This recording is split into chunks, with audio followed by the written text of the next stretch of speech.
Hello, good evening everyone. This is Akash Chormale. तुम्हा सर्वांचं स्वागत आहे LNN academy, that is learn next nursing.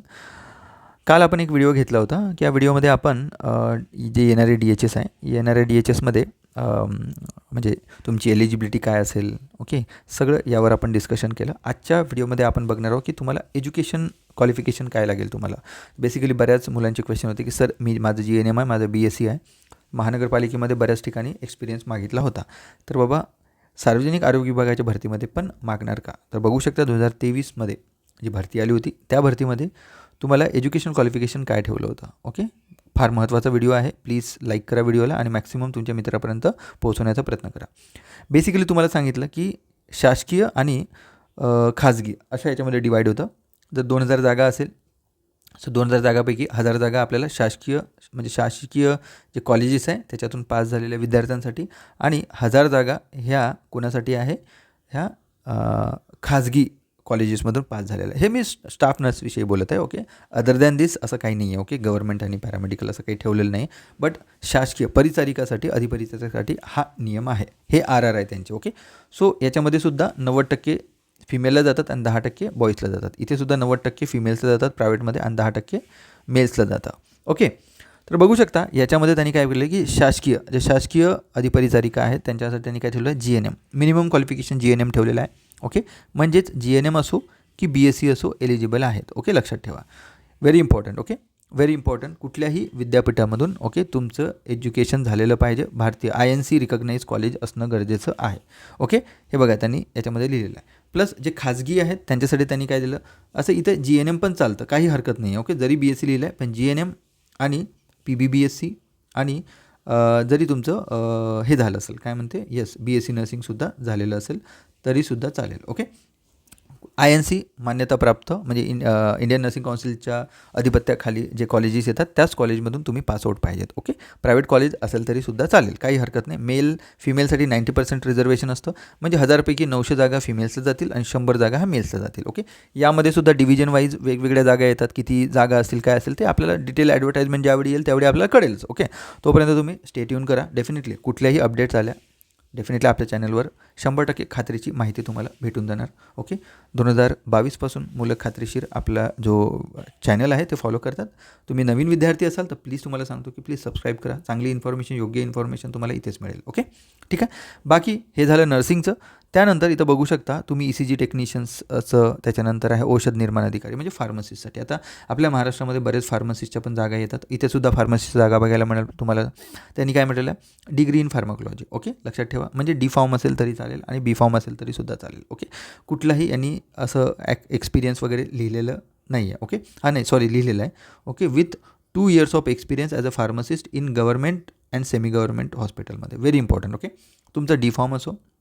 Okay, as per pharmacy. Okay, D.Pharm पाहिजे तुम्हाला. Okay, and diploma in pharmacology registered pharmacy under the pharmacological act 2 years. Okay, तुम्हाला 2 वर्षाचं हे पाहिजे जर तुमचा डिप्लोमा असेल तर. याच्यामध्ये B फार्मसीविषयी लिहिलेलं नाही आहे, म्हणजे D.Pharm असो की B.Pharm असो हे दोन्हीही एलिजिबल आहात तुम्ही. ओके, हे 100%. ओके, तर तुम्हाला D.Pharm असेल तुमच्याकडे तर 2 वर्षाचा अनुभव असणं गरजेचं आहे. मे बी B.Pharmला सुद्धा असेल. ज्यावेळी ॲडव्हर्टाइजमेंट येईल त्याच्यावर डिटेल मी व्हिडिओ वगैरे करून टाकेल. ओके, त्याच्यानंतर रक्तपेढी जो हे आहे, एक्सरे टेक्निशियन्स काय सांगितलं नाही. BPMTचा कोर्स सध्या तुम्हाला सगळ्यांना माहिती आहे, सगळ्या गव्हर्नमेंट हॉस्पिटलमध्ये BPMTचा कोर्स आहे. BPMT तुम्हाला बघायला मिळू शकते. ओके, ह्या कोर्स केल्यानंतर ओके हा कोर्स आहे.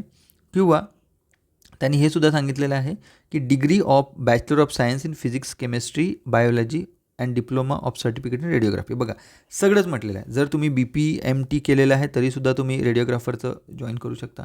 प्लस जर तुम्ही BSc तुमचं फिजिक्स केमिस्ट्रीमध्ये झालेलं आहे किंवा बायोलॉजीमध्ये झालेलं तरीसुद्धा तुम्ही अप्लाय करू शकता. किंवा ओके याच्यामध्ये बघू शकता and a diploma or certificate in radiography. जर डिप्लोमा किंवा सर्टिफिकेशन असेल रेडिओग्राफीमध्ये तरीसुद्धा तुम्ही अप्लाय करू शकता. बघा, possess a degree of bachelor of science with physics, chemistry or biology and diploma. Okay, बघा BSc जर असेल तुम्ही, okay BSc physics, chemistry, biology. Okay, and सोबत म्हटलं आहे त्यांनी सर्टिफिकेट प्रोग्राम पण गरजेचं आहे. पण BPMT असेल तर डिरेक्टली तुम्ही अप्लाय करू शकता, कुठल्याही एक्सपिरियन्सची गरज नाही आहे. त्याच्यानंतर ब्लड टेक्निशियनसाठी सुद्धा तुम्ही सेम हे होतं तुम्हाला औषध निर्माण अधिकारी.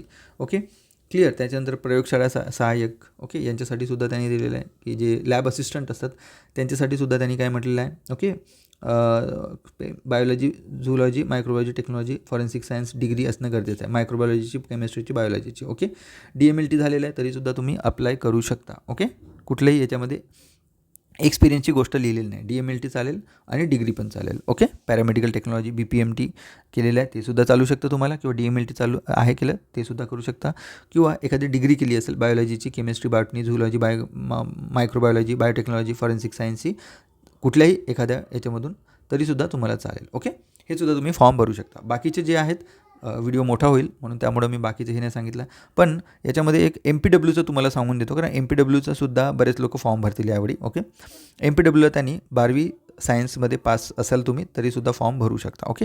आरोग्य पर्यवेक्षकसुद्धा याची पण जागा निघतात, ओके. आपले बरेच विद्यार्थी तिथेसुद्धा कामाला आहेत आरोग्य पर्यवेक्षक म्हणून, ओके.